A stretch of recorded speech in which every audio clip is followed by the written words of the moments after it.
Doctor ஒருத்தர் விந்தணு பரிசோதனைக்கு வராரு. எப்படி டாக்டர் நீங்க ஒரே டெஸ்ட்ல இதுதான் ஃபைனலைஸ் பண்றீங்க, இல்ல அதுக்கு ஏதாவது பாராமீட்டர்ஸ் இருக்கா? நல்ல கேள்வி சதீஷ். ஒரு சாதாரண ஒரு பரிசோதனையை எடுத்துக்க முடியாது. இதுல நீங்க பாத்தீங்கன்னா நாங்க குவாலிட்டேட்டிவ் அசை, குவான்டிடேட்டிவ் அசை ரெண்டா பிரிக்கிறோம். தரம் சார்ந்த சில பரிசோதனைகள், உதாரணத்துக்கு பாத்தீங்கன்னா அதோட விந்தோட நிறம், அதோட கன்சிஸ்டன்சி, அதோட விஸ்காசிட்டி, அதோட லிக்விஃபிகேஷன், அதாவது விந்து உறையும் தன்மை, இதெல்லாம் நாங்க அனலைஸ் பண்றோம். இது மூலமா நுணுக்கமா எந்த ப்ராப்ளம் இருந்தாலும் கண்டுபிடிக்க முடியும். அதே மாதிரி குவான்டிடேட்டிவ் எண்ணிக்கை சார்ந்த சில டெஸ்ட்லாம் இருக்கு.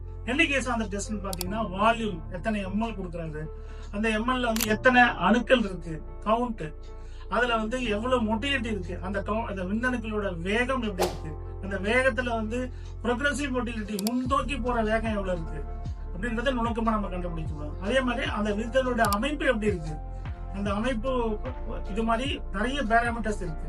சோ இதெல்லாம் நம்ம நுணுக்கமா கண்டுபிடிக்க முடியும்.